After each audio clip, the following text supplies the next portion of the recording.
We are live. We are live, everybody.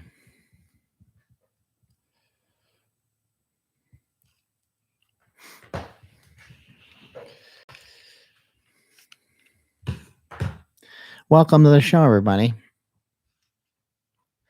Welcome in, welcome in. Sit wherever you'd like. Class is beginning soon. We're on page 43, everybody, because I said so. A little bit of technical difficulties today in here, probably because of the rain. Not sure what's going on. But we're going to be talking a little bit today about strength. Talking about getting strong, and I think also maybe like some new definitions of strength, I guess, need to be had, because our only markers or measures or ways that we measure strength are mainly from like the weight room. And if you're only weight room strong, then you may not be building like all around strength. You may not be building some of that farm boy strength that some people are probably looking for if they're playing sports. Ryan and I, before the show today, we were just checking out. We were glancing at some of Brian Allroosh's stuff. He just is a wrecking machine with his training. He's somebody we had on the podcast before years ago. He had a parasite thing going on. I think now he recently got bit by a tick, I think, as well. So he's had some health issues, but it hasn't stopped him from being an absolute animal. He's somebody that does a lot of sandbag stuff, does a lot of unconventional stuff, a lot of Zercher squats, and a lot of conditioning is what you'll end up seeing the guy do. And like he'll pull the weight off the ground, and like in this video, he's put on his knees and then he's standing up with it from like a Zercher position.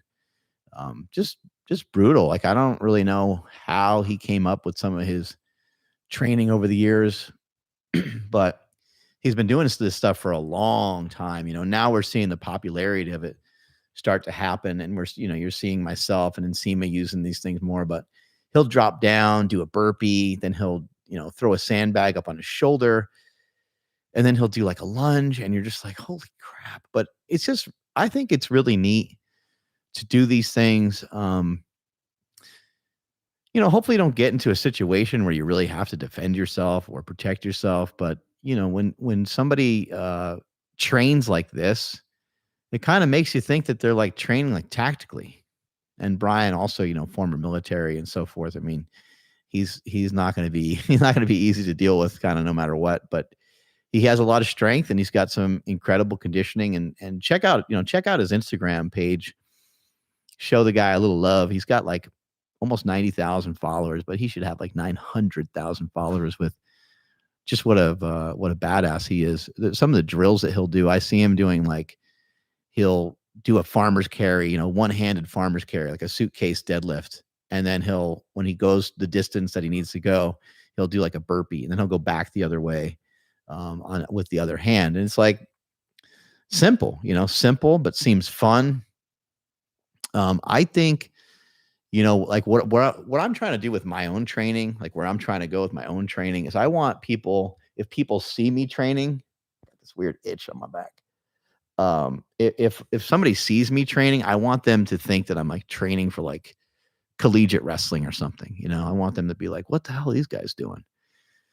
I'm usually training with 2 other people or so. And we were training a couple days ago at UC Davis, University of Davis football field, and we were doing the stadiums and doing the stairs and stuff. And we've had, some of the football players and stuff, they're down, doing their drills and their stuff. And we're up in the stands doing our stuff. And I'm like, yeah, this is cool, man. Like this looks like what we're doing looks like unconventional training. There's nobody else there doing what we were doing. And, maybe next time I go, maybe I'll bring a sandbag, or maybe I'll bring a weighted vest or something. I've done that before. Maybe bring a med ball or a kettlebell or something like that, and mix some exercises in between. But, strength rules, and strength is never a weakness, and weakness is never strength. And I've been elaborating on this a little bit more recently, just because it's been so long since I've really talked about strength and getting strong. Getting strong is getting strong is, if you want to obtain strength, it's something that it takes a long time to acquire. Strength is not something that's cultivated overnight. It's cultivated over weeks, months, and years, and even decades. And one of the reasons for that is that it takes a while to tune your central nervous system into and tune your body into saying, like, hey, this is kind of okay for us to do. When you first try 200 pounds out of nowhere, your body might say, this is not cool for us to try. And then therefore everything just collapses. Let's say it's a squat. Knees cave in and back rounds, and you dump the weight over your head or dump the weight off your back because it's too much, right? But if you give yourself a stimulus that's lighter than that, if you give yourself 135 pounds and then 155 pounds and then 165, 175, and maybe do some working sets with like 185 pounds. Well, now you have a body of work that is then going to allow you to handle that 200 pounds in the future more easily. The way that I've always viewed it when I was in school, and I don't know how they do stuff now in school, but with math, the teacher would say, show me your work. Like, show me how you got to your answer. And that's an important thing to keep in mind when it comes to strength. How did you get, how are you claiming that you got here? Show me your work. You have to show a certain amount of work. There has to be a certain amount of reps, a certain amount of sets that were done. Now, for some people, they might be able to get away with less reps and less sets and less overall work to get to a particular strength due to leverages, due to mechanics, and also due to genetics. And so one person might have to work on, they might have to put a lot of work in to get a 225 squat. Meanwhile, somebody, just squats for a handful of weeks and they're squatting 315, or something like that. So everyone's going to be a little bit different on how they kind of acquire these strengths. And for some people come a little faster than others. But in the grand scheme of things, it always takes time. It always takes a while. One of the fastest ways to get strong, which is just kind of always left in the rearview mirror, when we're talking about getting strong with weights, okay, when we're talking about weight room strong, one of the fastest ways to get strong is to gain weight. Unfortunately, if we're talking about gaining strength as it pertains to body weight exercises, if we're talking about gaining strength in like lunges and pull-ups and push-ups and step-ups and dips and all these different things, then gaining weight is going to make those exercises harder. Now, you could make an argument that if someone goes through a little weight gain phase, they're intentionally trying to put on muscle mass, that they may improve their strength to weight ratio, which I talk about a lot, which I think is the underlying one of the most important things when it comes to longevity is your strength to weight ratio. I think it's really, really critical. Your relative strength, relative to your body weight. How well can you move your body through space? Can you do like 100-meter dash in, under 15 seconds? That's a pretty good indicator that you can move your body decently through space. Like it's not fast, okay, but it's not the worst. Can you jump onto X height of a box? I don't even know what some of these markers would even be sometimes, but can you do, a couple pull-ups? Can you do like maybe a handful of pull-ups, or can you do 10 pull-ups? Those are all like decent indicators that your strength to weight ratio isn't horrible. But maybe over time you work on those dips and you work on those lunges and you work on being able to be better at these things. Shout out to Mike McCassell, by the way, for doing 4,751 lunges straight, I believe was the number. He lunged his little heart out the other day, lunging for 20 hours. Just unbelievable. So, I mean, that's a certain type of strength, right? Like that's That's a combination of strength, endurance, and then just a mental capacity to be able to push yourself to some limits that don't make any sense. Like I don't even know why. We had Mike on the show before, Mike McCastle, and I can never say Mike McCastle without saying Mike McCastleberger because I don't know, it just seems to go together really well. But anyway, Mike, he's an amazing guy, but I don't know what's going on up there to make him do, so many so many lunges. It's pretty nuts. He went like 4 miles, and those 4 miles took him like 20 hours. Crazy, crazy, crazy, crazy. I know that I've seen, a lot of people be fans of like lunging, and they'll say, lunge a quarter mile, lunge, the Corey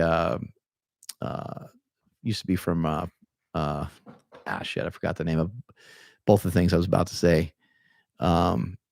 His name will come to me in a minute, but my buddy Corey doing the, he would do 400 meters of lunges. And he's like, dude, 400 meters of lunges will smoke you. Schlesinger? No, no, it's Corey, who owns the island,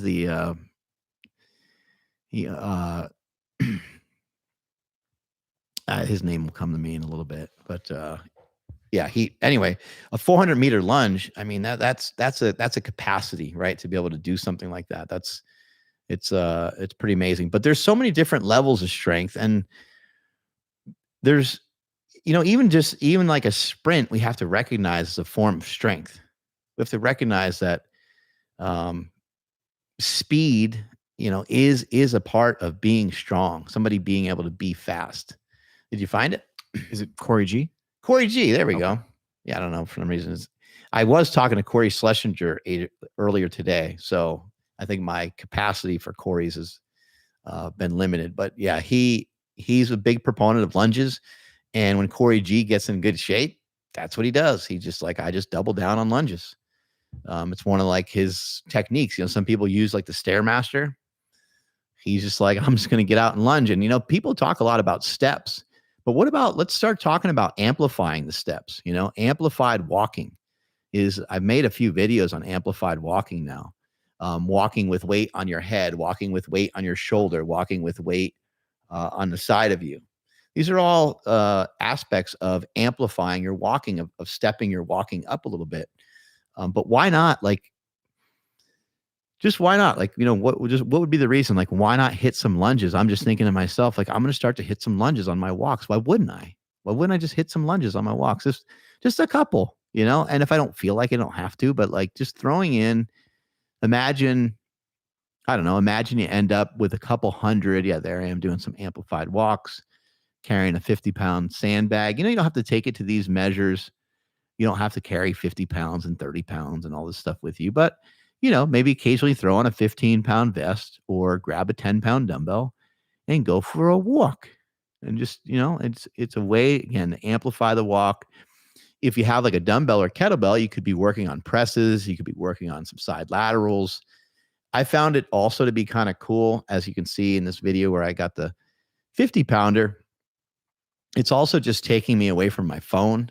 I know we're recording this, and so I'm also talking to the camera and so on, but it's nice to be out, and you see that field in the background. That's an almond orchard that I sometimes will walk through as well. It's kind of cool. It's like walk through there with some weight, and I'm just by myself walking through that orchard. I think there's just ways to amplify stuff, and there's ways to make things a little bit better. And is this really in line with strength, or is this in line with being strong? Not really, right? Not really, but it is. If I wanted it to be more in line with being strong, I could actually take a 5 or 10-pound med ball with me, and I can chuck it as I'm walking. I can pick it up, throw it, chuck it, pick it up, throw it, chuck it, and work on some explosiveness. Let's try to figure out this is live, and so you guys can come at me with some questions and stuff like that too. But what do you guys think is strong? It's easy to look at somebody on Instagram, be like, that guy's not that big, that guy's not that strong.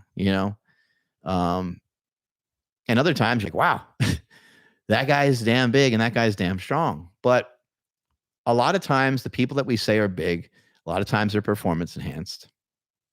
I'm not taking anything away from it.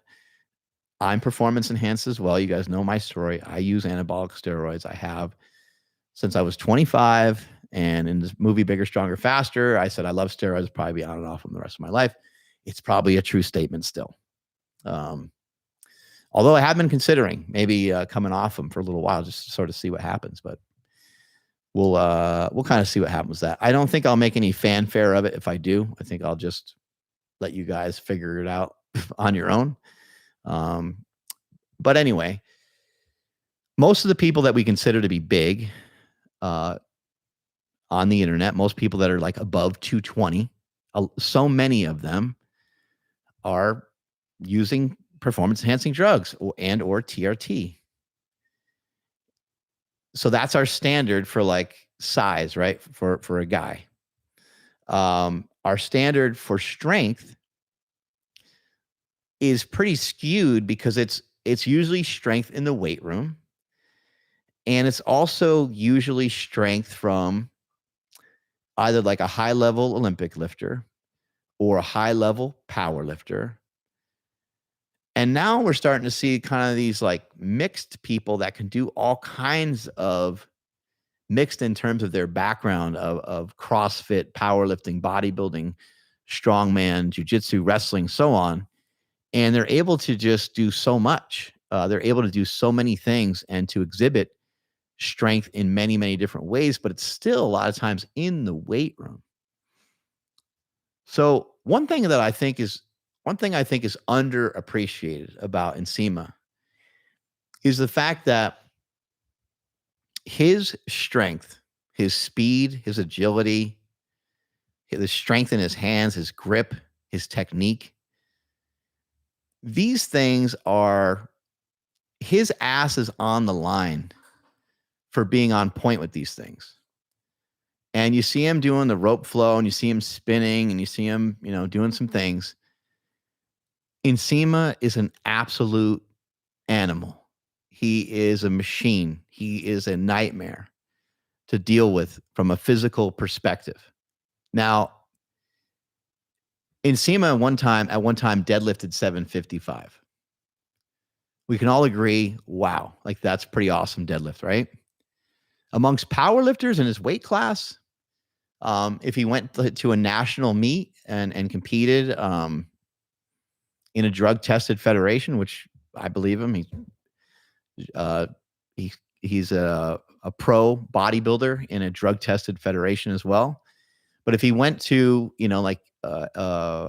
national competition and deadlifted 755, it would be good. Like it would be a very good lift.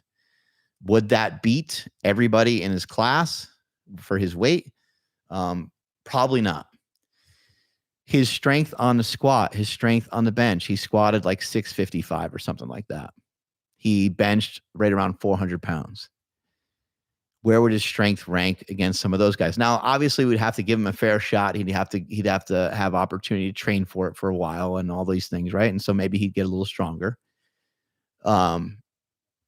And he would do really well, even on a national level. And I have no doubt that he can compete at that level because I think Nsima is national level and or world class in a lot of different things. And lifting weights would be one of them. But one of the reasons I'm mentioning this is that he no longer has the ability at this moment to lift these weights. Now, obviously, the skill of jiu-jitsu matters a lot, right? So let's just say, hypothetically, let's just say that he had the same skill of jiu-jitsu back then when he was lifting some of these weights that he does right now. I don't want to speak for him, but I would imagine that he's way stronger now than he was then. Even if he had comparable, even if he had the same capacity for doing jiu-jitsu that he has now, even if he had it back then. And the reason is because he just trains differently. And he smoked that deadlift. That was awesome. He probably could have done 775 or something like that on that day. Unbelievable. But and I think that like a lot of the people that are talking about strength, and a lot of people are talking about like strength in terms of it transferring over to the field or transferring over into something. I can't really think of that many people that have their strength. There's a couple. I'd say like Nick Bear is one of them. Like Nick Bear, his ass is on the line. Like he'll go and do a marathon and he's got to perform well, right? With the exercises he's doing in the gym. Are they having a good crossover into some of the things he's doing outside the gym? And maybe for him, maybe some of it's aesthetic and maybe some of it's functional as well. But we gotta tip our hat to some of these people like Nick Bear. Whatever he does, he's doing something right because he has showed a lot of resilience. Right? He's doing Ironman. He's been running like a madman. He's been running like a maniac. And when he started this mission, he did not look anything like this. Like how lean he is now, how much muscle mass he's holding now. He's really where he was starting was still pretty awesome. But what he's turned into is even more awesomerist, if that's a thing. But like what I mean by like some of these people, they're training, like they're training for something. A lot of people are just training. A lot of people are just like lifting. For me, like I'm pretty much just like lifting, but I'm not accountable for anything. I don't compete in anything. Nick Bear is somebody that's competing in stuff. And I'm talking about people that are competing in stuff that isn't related to lifting. Like, okay, there's plenty of people we can follow that are like lifting. And then of course their lifting is like showing up well on the platform of powerlifting because they're doing powerlifting movements in the gym. That's not really what I'm talking about, although that's amazing in and of itself to be able to do those things. I'm talking about people training and then taking their weight room, some of the stuff that they do in the weight room and some of the unconventional stuff that they do, and then having it tested against other people. That's what I kind of mean by having your ass on the line. And Nsima doing rope flow and all these different things, he's confident that stuff is effective, that stuff is helping him as he goes into competition against other Brazilian Jiu-Jitsu black belts. To me, that tells you a lot about how well some of these things must be working for him. Otherwise, why would he be doing them? And I know you can say, oh, well, he's got a website and he's selling, okay, fine. I really don't think he would be doing these things unless he didn't like them. I don't think he'd be doing these things unless I think he felt there's benefit. We've talked about the rope so many times in the show. I'm not going to like bore you with a bunch of that, but the rope does add some rotation. It does add some movement. It does add some rhythm. It can help kind of sync you up to athleticism. I feel like I'm moving better because of the rope. I still feel like I have a long way to go in terms of my movement, but I feel like it's improved. And I'm very happy about that. And I think the rope is part of it.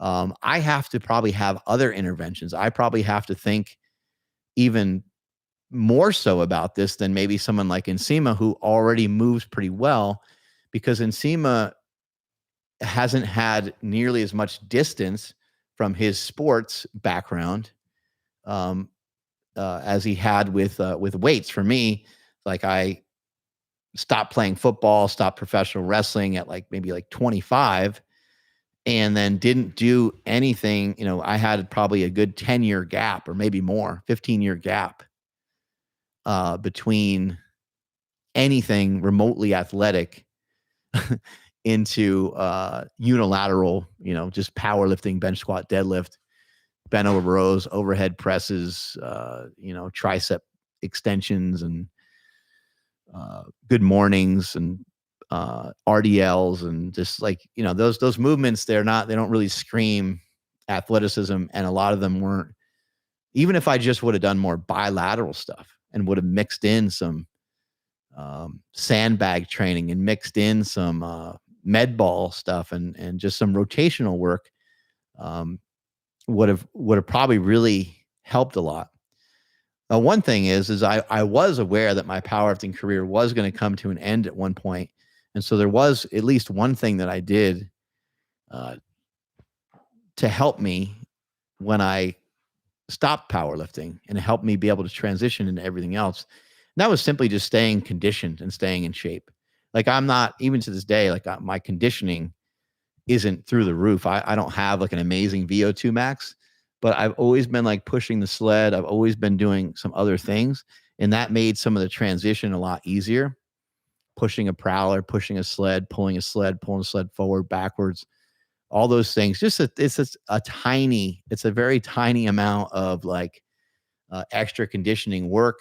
And I'm not saying that I like flawlessly went into running. Like I'm still not a fast runner, whether we're talking about distance or we're talking about shorter distance. I'm not proficient at running, and I don't have any problem saying that. Like I can go out and I can run. I am proficient at being able to get through, 5-10 miles. Like I'm confident, even though I have not run 10 miles in probably close to 2 years, I could easily go out and run 10 miles at any time, whether I'm super sore from a workout or not. I know that I can go and do that because I know how to like work my way through it at this point, but still working at my proficiency and still working on getting better. And I would still like to be able to improve my 400-meter time, my 200-meter time, my 100-meter time. I'm not nearly as passionate about all that stuff as I am about lifting. So who knows how deep I'll get into it? Who knows how far I'll push it? But my heel is better, and now it's time for me to start to work on some of those things again. But when I think about strength, I just think that it's been just massively misunderstood. And I think it's fine, to say, hey, this guy that deadlifts 500 pounds is strong. And I think we can applaud that. We could tip our hat to that and say that's awesome. But we need to also understand that it's strong for that. Somebody hits a heavy bag and they're throwing some real bombs. It's like, okay, well, they're good at that. Now, I wouldn't expect that person to go in the gym and just rip up a 500-pound deadlift so easily, right? We see the same thing sometimes with athleticism. Sometimes people get things twisted, and their measurement for athleticism a lot of times is basketball. And I think we've seen video of like Bones Jones playing some hoops, and it didn't look so graceful. Okay, fine. But who looks graceful throwing a kick in the ring, in the octagon? Bones Jones looks amazing. His timing, his rhythm in the, in the octagon is like sick. He's like somehow like light and able to move really well. When it comes to shooting a basket, it just looks like, it doesn't even necessarily look like he's unathletic. I wouldn't even bother saying that, regardless of who it is. Even if I couldn't see that it was Bones Jones, I would just say it doesn't look like he does it that much. More so than anything, which might be more insulting than saying he's not athletic. But, I've had the same comments made about myself, me doing different things on the internet. People like, oh, you're stiff, you're unathletic. And I'm like, I did pretty good physically. I did pretty good athletically. Like my career, my life was basically being a pro powerlifter. And I put everything I had into powerlifting, and now I don't have to do anything anymore. I don't have a job. I don't have to work. I don't have to even record these videos. I just do it because I love hearing myself talk, and it gives Ryan a job, gives him something to do, gives us both something to do. So we're doing it. Now, I like sharing information is why I do these things. And I like to get you guys thinking. But I think, it's wise, I think, for most of us to consider doing other things other than just lifting, other than just having strength in the gym. And just maybe even not so much knocking the gym, because there's a lot of stuff you can do in the gym that maybe people just aren't doing enough, like dead hangs, like hanging from a barbell. Like, how about we work on our capacity for that? I'm not saying like that's everything, but like, why don't we work on that? That's a easy one. Why don't we work on dips? Why don't we work on our pull-ups? Okay, I know they suck. They're hard. Okay, I get it. Okay, I can totally understand. But like, to me, it's just more impressive when someone can do 10 pull-ups versus someone doing the stack on lat pull downs. I just think the lat pull down is like, it's a nice exercise, you get to stretch the lats and it has its utility, I guess, but it really doesn't seem to do a whole lot. And I just think that we need to redefine, not so much strength needs to be like redefined, because I think all of us by now should be getting the picture that strength just comes in so many different forms. Like gymnastics athletes are incredibly strong, but also a figure skater is incredibly strong. A gymnast, a dancer, dancer getting up on their toes. Like, can you get up on your toes like that? Can you get up on the back of your toes? Can you spin around on one leg like a figure skater? Can you jump in the air and do a 360 rotation or however many times around they can spin? It's unbelievable, and they're on the freaking ice. And when you do these sports, when you do gymnastics, and when you do figure skating, you're not even allowed to make like a face or a noise or a grimace. Like, if anything, you got to just be smiling the whole time. So imagine being, this is a woman's like twirling herself up like a pretzel. It's unbelievable. I mean, you just can't tell me that there's not a lot of strength involved in that. Obviously, there's a lot of mobility. There's a lot of other things going on and tons of coordination.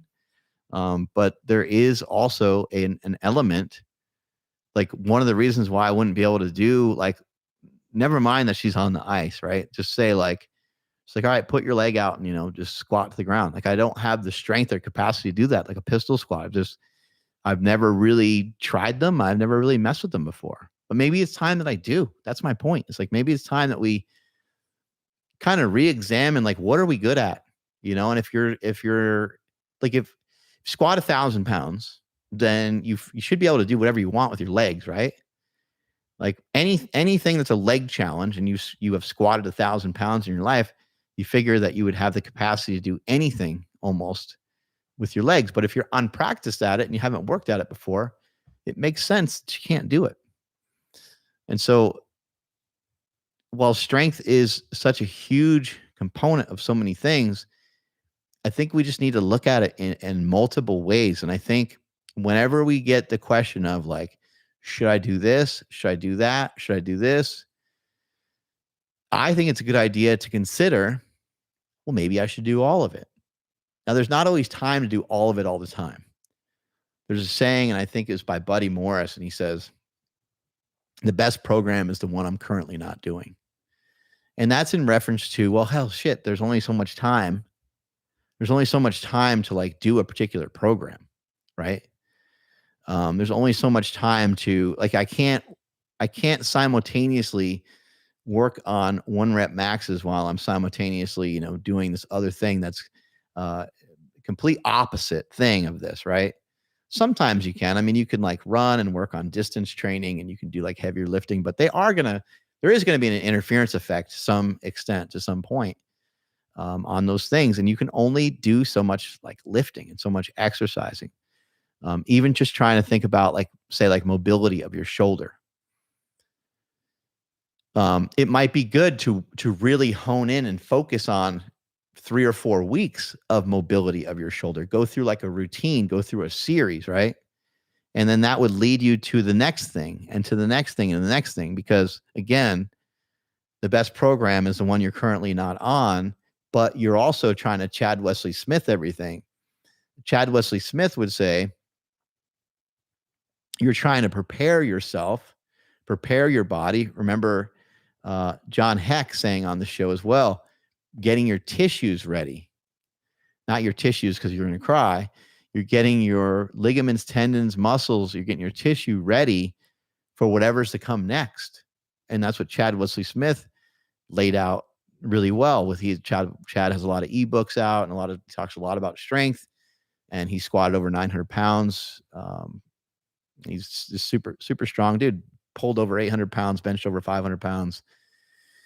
And to be able to develop that type of strength, it's important that you understand that you're going to go from one program that preps you for the next one. And it's going to lead into the next one. It's going to lean into the next one.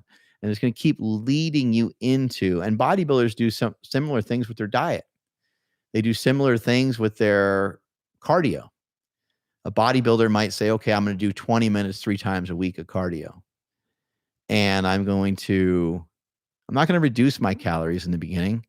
I'm just going to rely on the cardio. They rely on the cardio. A couple weeks go by, and maybe it's time to start to get like a little bit nastier with, prep, and they're 16 weeks out, and maybe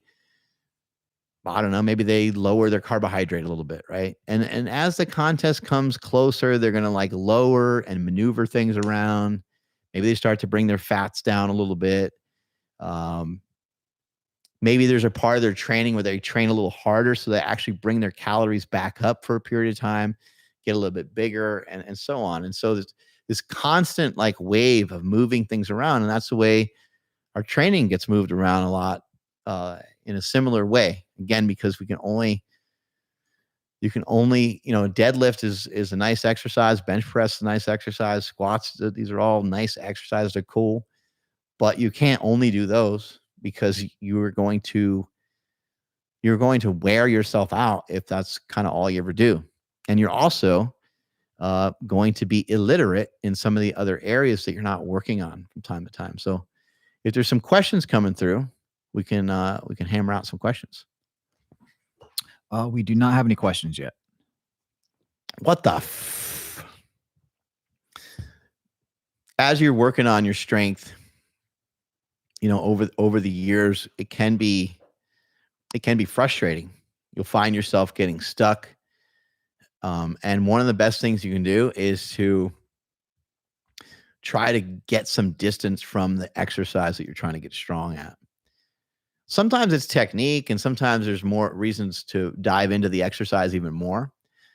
But sometimes it's actually just important just to like back away from the movement itself.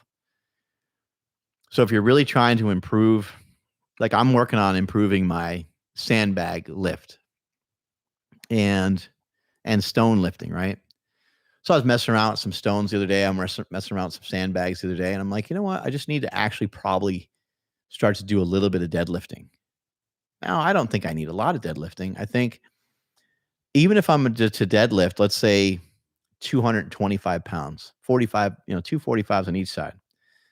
And I start to work in a 5x5 of that in between doing, let's say, some rows or something, doing some lat work, or maybe even in between bench pressing. Like, who cares where it's at, right?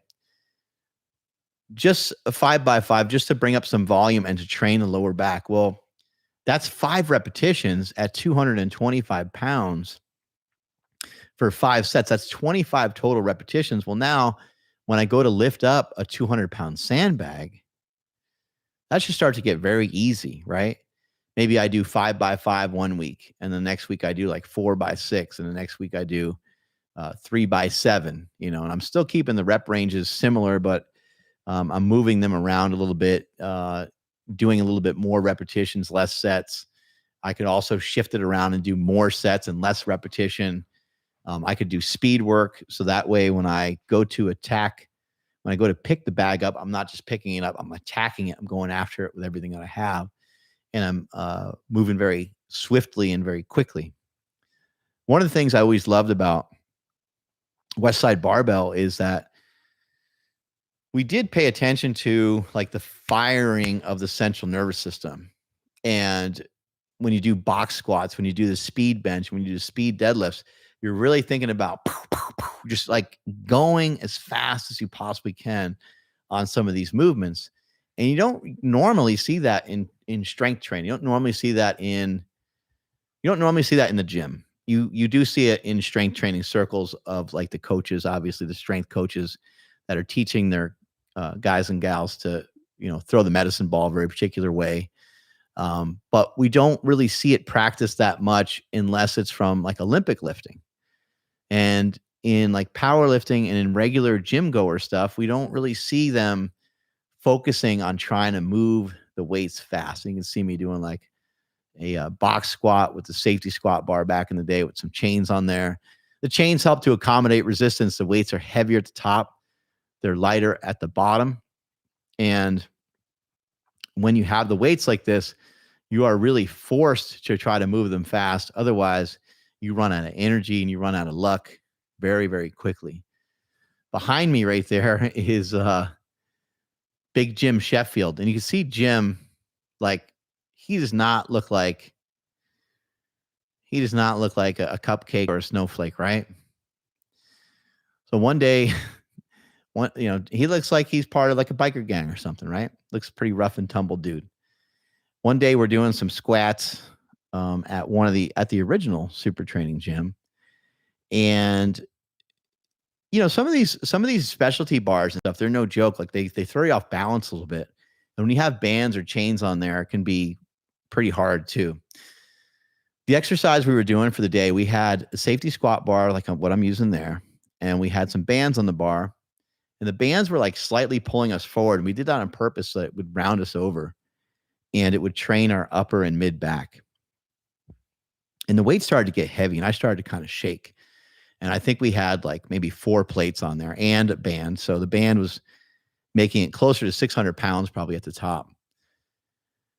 And Big Jim was up after me. And the set before, when he used 315, I noticed his legs were shaking a little bit. And so then he goes to go up to the bar for the next one. And he asked me, he's like, how was it? And I was like,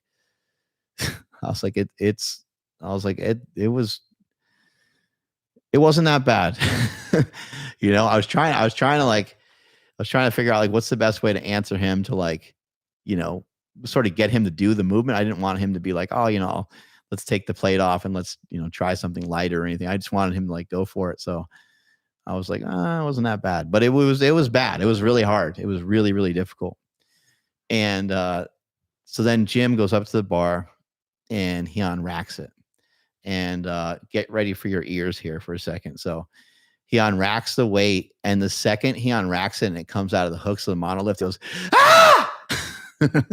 He like totally like freaked out because he ended up taking like a step forward. He lost his balance and they had to kind of catch the weight and put the weight back in the rack. But I've never heard a big guy like that who's like 320 or 340 pounds. I've never heard a big guy like that scream quite like that before in my whole life. So it was like one of the funnier things that I've ever seen happen at Super Training Gym. And when Jim got done with his set, he's like, we're never going to talk about this ever again, right? I was like, hell no, I'm going to tell everybody. But, training with different barbells and getting yourself some distance away from the actual movement that you're doing, in my opinion, is one of the smarter things you can do. You shouldn't be so far away from or so far removed from the movement that you don't know how to do it anymore. It's just like you might do a block, might do 3 weeks. Like if, let's say you're struggling with your bench press and you're just having a hard time getting the regular bench press to move, get away from the actual flat bench, maybe try some incline bench for a few weeks.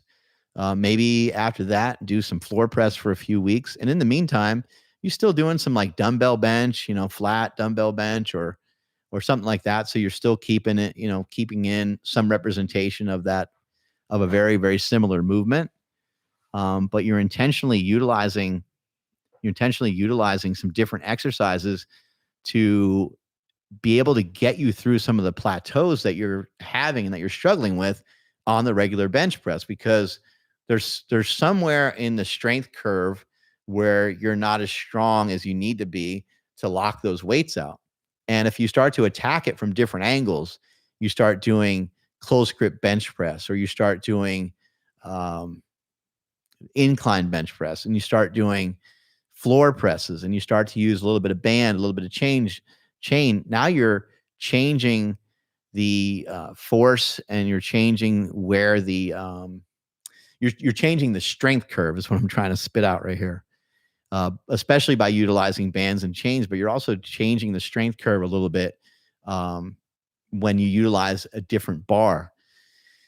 Even something as simple as using a fat bar changes a lot of things. So you can use an axle bar for like deadlifting. You can axle bar for bench pressing. It changes stuff tremendously in axle bar for overhead pressing. It's completely different. You'd be shocked and surprised. Even changing out to a squat bar.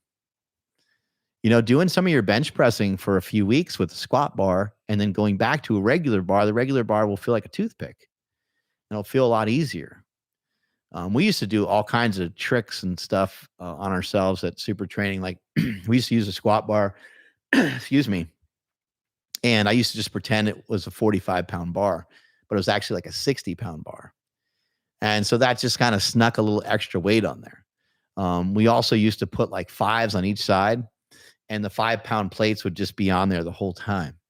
If we had a regular 45-pound bar, we sometimes just put 5s on the side or 2.5s on the side.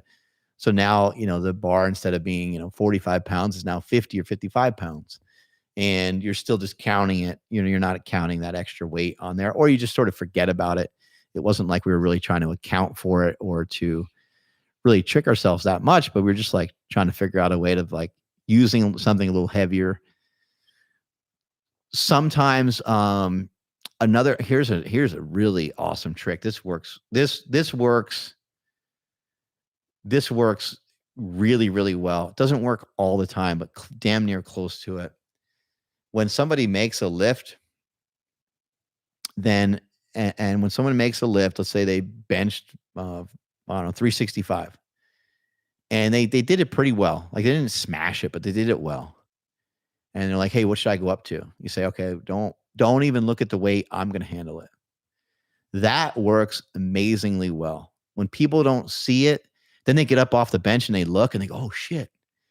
They like got an extra 20 pounds that they didn't think they were going to be able to get. Or they got an extra, 10 pounds or whatever it might be.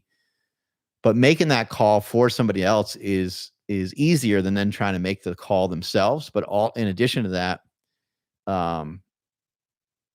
them not seeing the weight is like, it's a little less intimidating for them.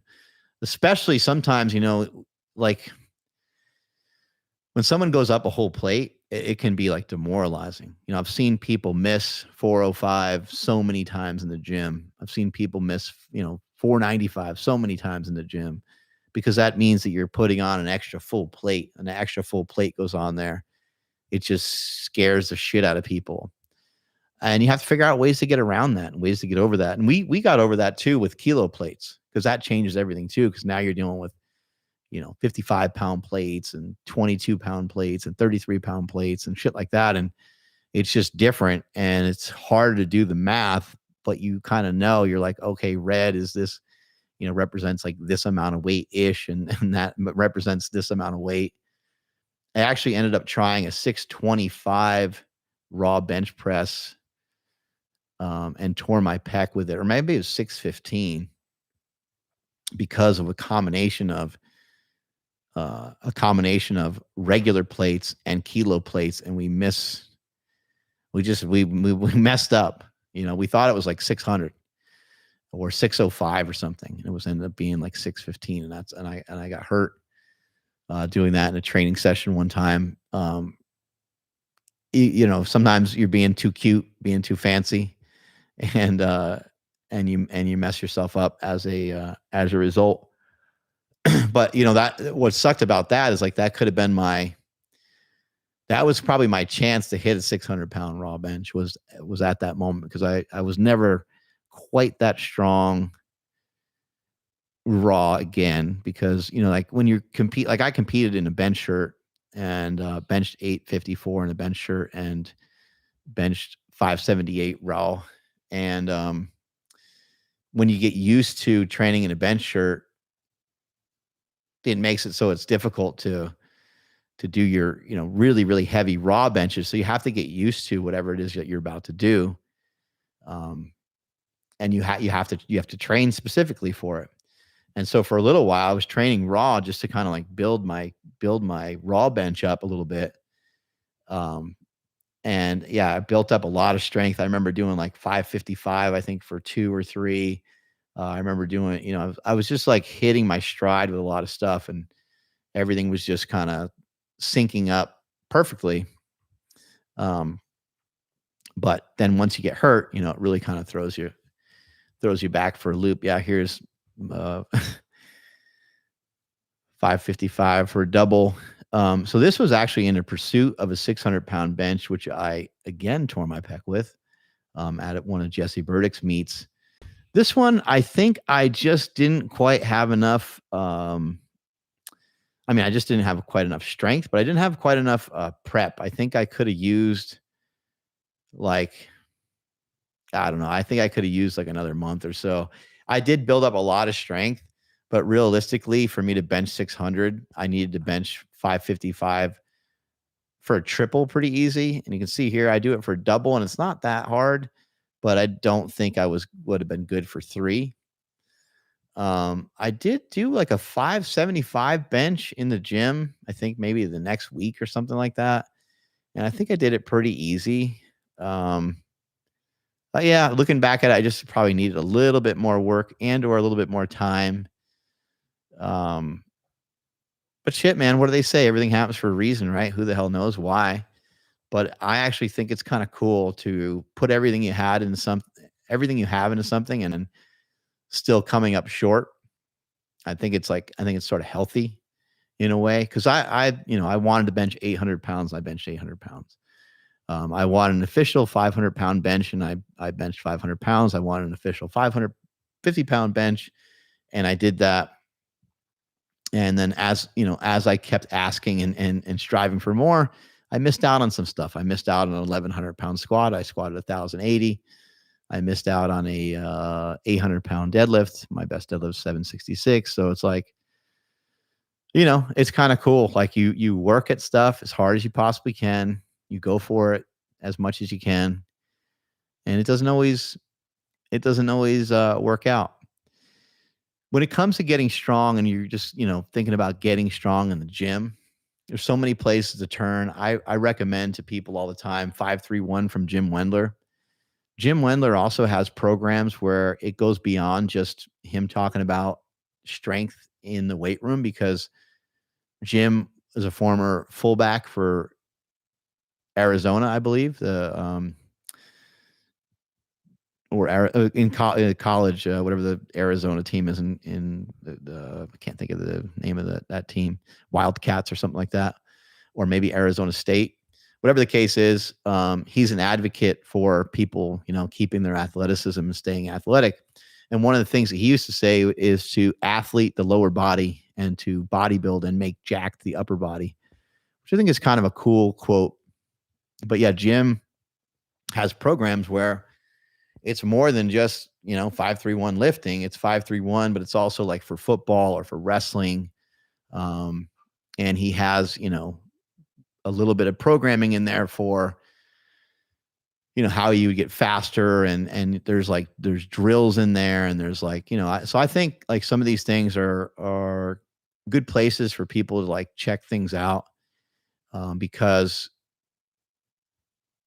it just it gives you kind of black and white of these specific routines, and who knows if you'll actually even do them or care that much about them. But it's kind of nice to, for me later today, I think, I'm not 100% sure, but I think later today I'm going to go on a walk run, and while I'm doing my walk run, I was thinking about maybe stopping and doing some push-ups or doing some drills. It is wet outside, so maybe push-ups will be kind of hard. But maybe instead of that, maybe I'll just do drills, because I was thinking of rather than a regular walk run, I was thinking I'll walk, and in between walking, my interval will be high knees. Next interval would be Deion Sanders. Next interval would be side shuffle. The next interval would be side shuffle the other way. Next interval would be running backwards, and then maybe I'd finish with 5 or 6 interval sets of running, because just trying to get back into running, to me it feels like the best and safest thing to do is these intervals. It's feeling really good. And yeah, so far so good with that. But just kind of bringing some things back to strength. Strength, it takes a long time, and when we're talking about traditional weight room strength, the best ways I've seen to build it up are normally to do a lift 1 time a week, bench, squat, deadlift. You can kind of start with a 5x5, or you can do, Jim Wendler style program 5-3-1, where you're training bench, squat, deadlift about twice a week or some variation of those things. But normally once a week with a 5x5 is like a great place to start. If you don't have the, I also am a huge advocate of the box squat. I think it just makes squatting so much easier. And so I should do a tutorial on box squats again. It's just such a wonderful movement. I mean, it's just superior to anything. Well, I wouldn't even say it's superior. I would just say that it's not superior. That's not the right word. Wasn't the word I was looking for. It is, here is how it is superior. It's superior in terms of it being way more manageable for almost everybody. That's what a box squat is. Box squats they're wonderful. It's a wonderful exercise. I've done tutorials on it before on my channel, but it's worth doing another one just because they're just great. There's a lot of different ways a box squat can be done too. You could do a touch and go box squat. You could do a box squat even on your toes. And when you do a box squat on your toes, you can do like a touch and go from there. And those are interesting, and it kind of presents its own interesting challenge. But typically box squats are done with your feet out kind of wide to challenge the hips on purpose, and with your toes pointed straight forward. So no, you're trying to not point your feet outward. You're trying to have your feet be really straight.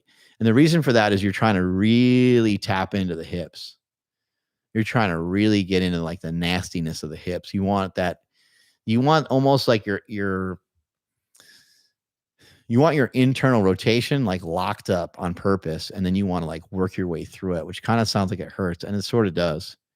But you have the box at like an appropriate height that's not really gonna like actually cause like a hip impingement or something like that. The box height is, and that's the other thing with the box is that you can set it to a very particular height. I like to relax the hamstrings and then blast up.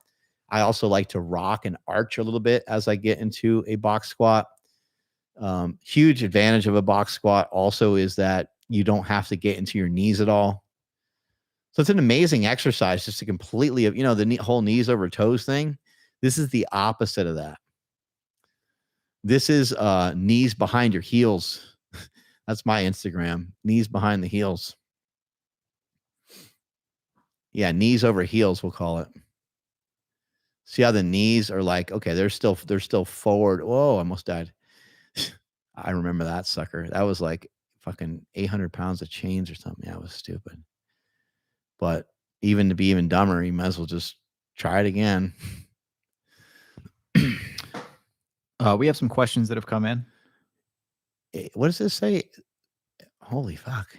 That guy's really fat, Ryan. It's a big boy. Yeah, Ryan owned a gym, and he was doing great with all that. And then he was like, "Hey," he's like, look at this fat guy. I'm gonna go work for this fat guy." He started working for me, shooting and editing, and here we are today. Ryan's living the dream. He chased after a fat guy, and he got what he wanted. Living happily ever after.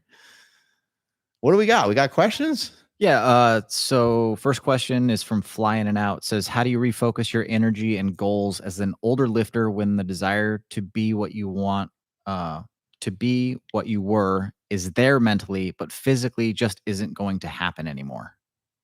Man, that's the saddest thing I've ever heard in my life. Let's take a moment here, cry a little bit.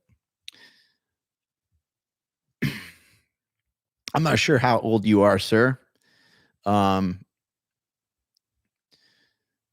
But what I'm comparing myself to is I'm comparing myself to who I am today, and that might sound gay or weird or whatever, but that's what I'm comparing myself to.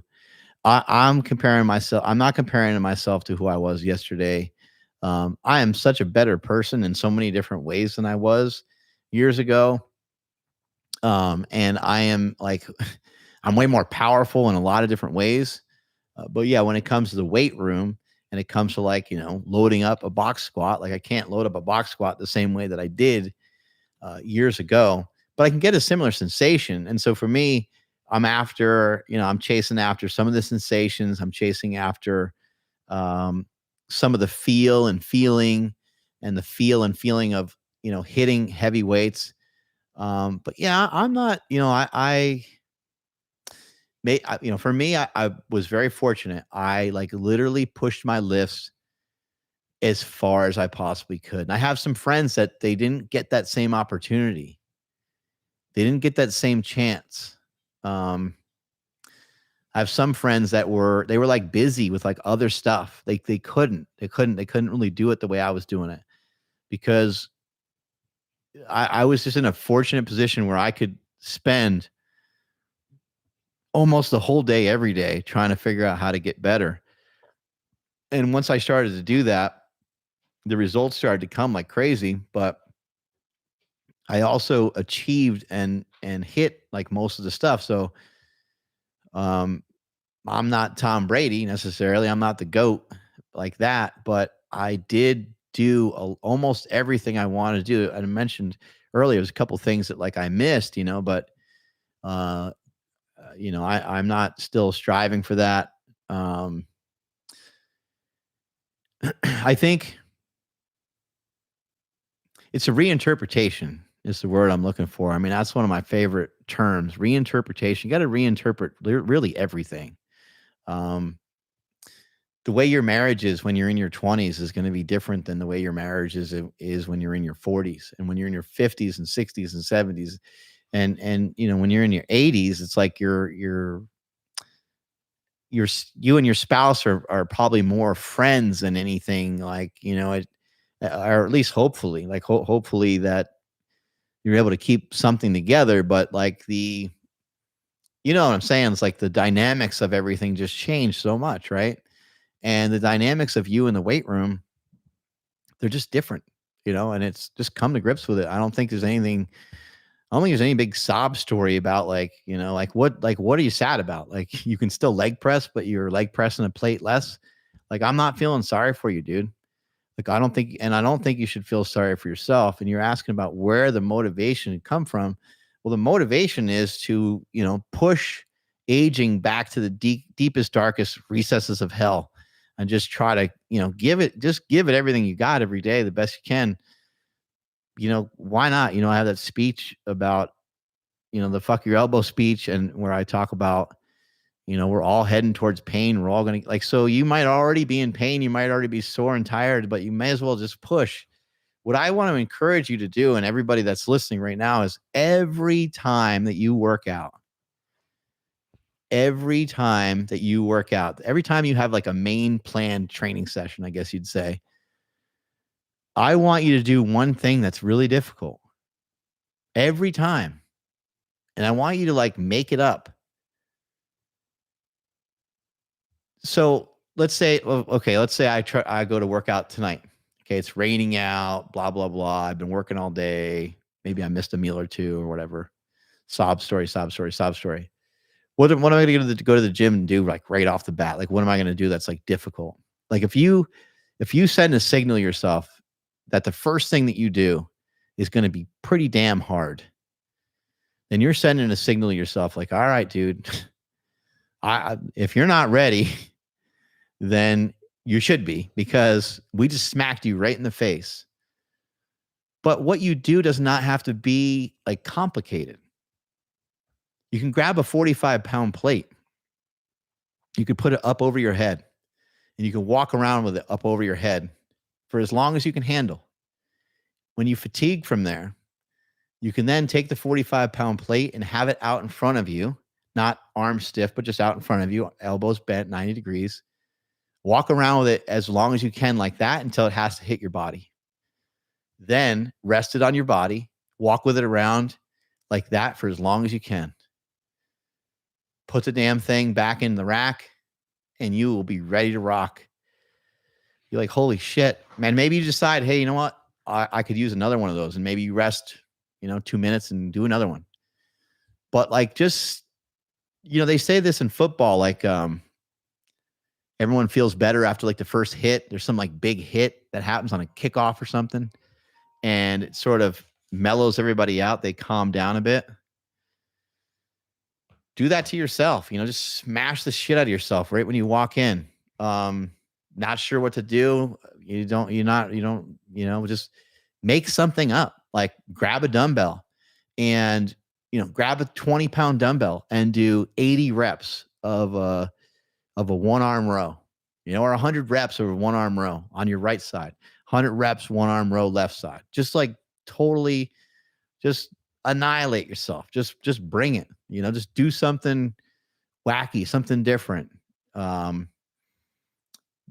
Hold on to the rack and do 100 squats in a row.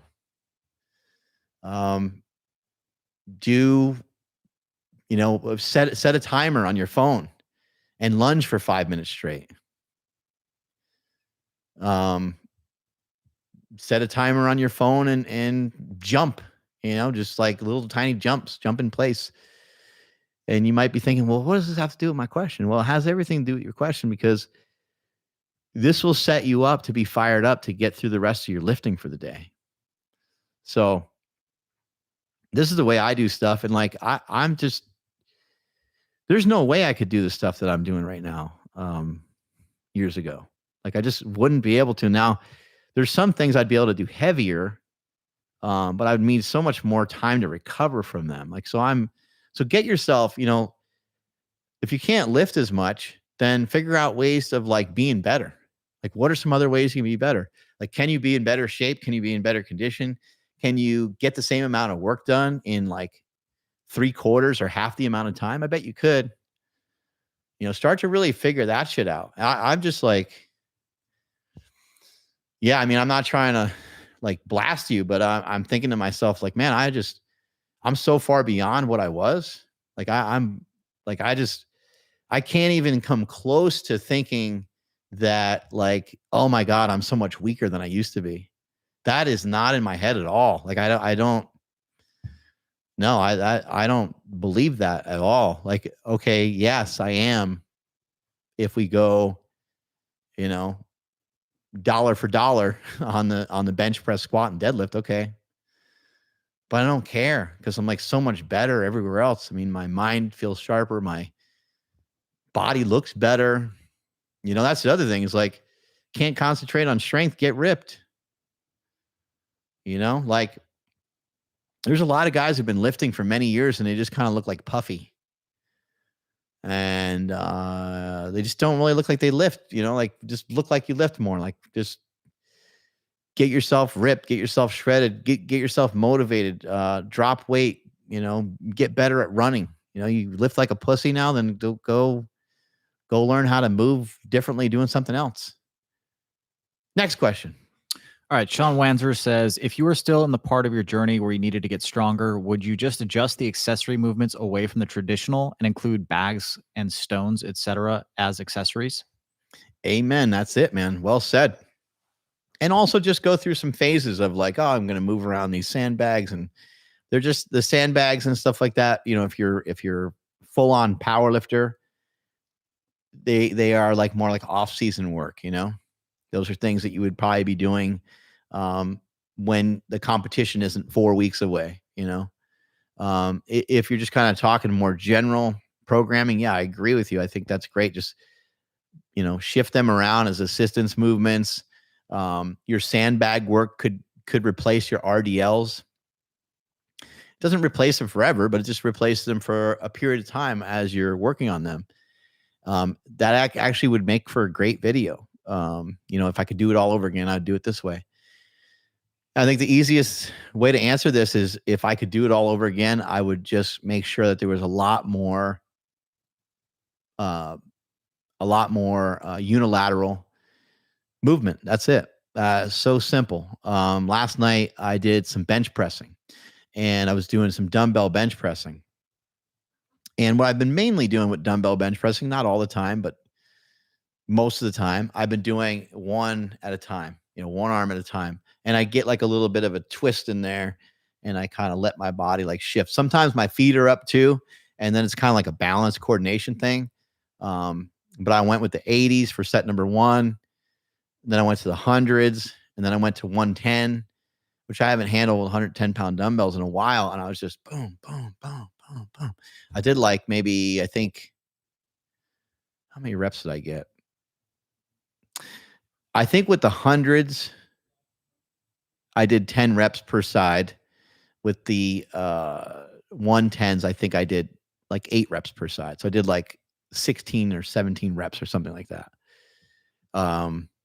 Some of the stuff, haven't been recording some of these things. Sometimes, sometimes these things are they're kind of private for me. I'm like, this is too awesome. Like I do want to share it. I do love and appreciate you guys that follow me.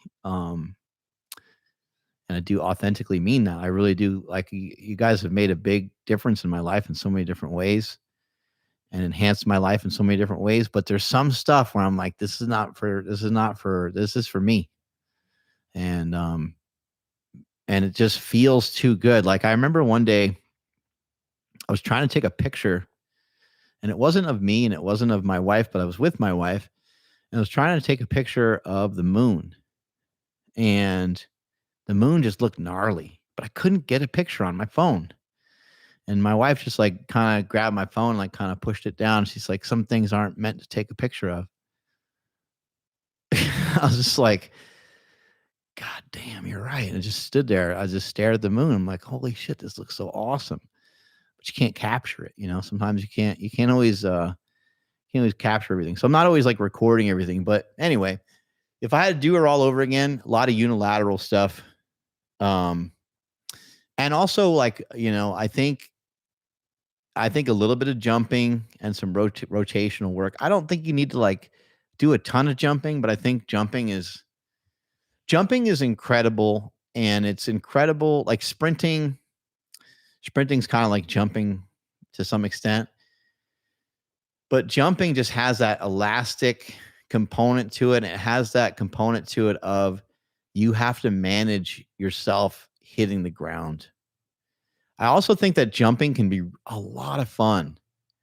Something I started to practice more recently, because now that my heel is better, I can do all kinds of stuff. Jumping over stuff. Holy shit, jumping over stuff is so much fun. Remember when you were a kid, you like jump over crap, I haven't jumped over anything in like so long. So I've been messing with that lately. That can be really fun. But yeah, I wouldn't change like so much about my training if I was like trying to power lift. But I would Josh Bryant it probably. I would gas station ready it a little bit. He does a good job. Check out Josh Bryant's stuff, man. He's awesome. Some of you guys should probably hire him, get some programming from him, or at least check out. So he's written like 30 books. Josh is awesome. We just had him on the podcast recently. So make sure you check out that episode, Mark Bell's Power Project. Josh Bryant, like Josh does everything. Josh, we went and did hill sprints with him. But Josh has coached, I think, around 20 or 25 people to bench press over 600 pounds. He just knows what the hell he's talking about. And yeah, he did some sprints. He sent me a video. He sent me this video, of him sprinting kind of like downhill and then into like a flat surface, which is like, that's tough. That's actually really tough to do. But what something like that will do for some of you guys out there that are older, good luck trying to keep up with your own feet on this exercise, because it's hard. You'll want to take choppy steps, but you really want to kind of stride it out the way that Josh is doing. But you're going to feel like you're going to fall. If you're a younger guy, it's easy to do. It's not hard to do at all. You younger guys are bullshit. But yeah, good.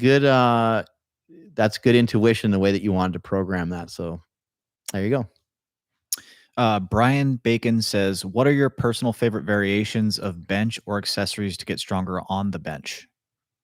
Floor press rocks. MarkBellSlingshot.com. Go buy a slingshot. I'm working on a new slingshot, by the way. Can't wait to see all what's going on with this thing. I'm pumped.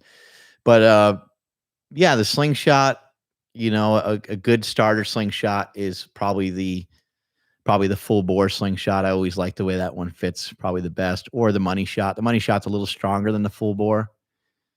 It's a little stretchier too. It's got double layer in the middle. But the slingshot will allow you to handle more weight for more reps, more sets. It'll also help you with your form and technique, and also can be utilized on bench press and push-ups and dips. You can also check out the slingshot push-up as well, which is like pretty versatile because it's like only like one strip rather than like, it's not nearly as wide. And so that one can be utilized for a lot of stuff too. And that one tends to fit a little bit better in terms of like form fitting for most people. So that might be something to check out. But aside from the ad and the advertising of my invention, it would be good for you to get strong with dumbbells. I just think that getting strong with dumbbells is like fun, but I also think it's very useful. And I would suggest every workout for a while, do 3 sets that are, do 2 sets that are pretty hard of both incline and flat. 2 sets that are pretty hard of both incline and flat dumbbells. You can mix it up. It could be before or after you're benching for the day, kind of depending on what you're doing for the day. But usually done afterwards, probably your best bet, so that you're saving your strength for the bench press. Yeah, and let's see what else. Oh, regular assistance exercise. I always liked dumbbell tricep extensions, but don't do your extensions so hard that you start to kill your elbows. So pay attention to that. I'd rather have you do higher rep with control of your dumbbell tricep extensions than to try to go heavy and to really end up with like a lot of elbow pain. That is it for questions. Awesome. There's the rules of strength. Strength is never weakness. Weakness is never strength. Catch you guys later. Bye.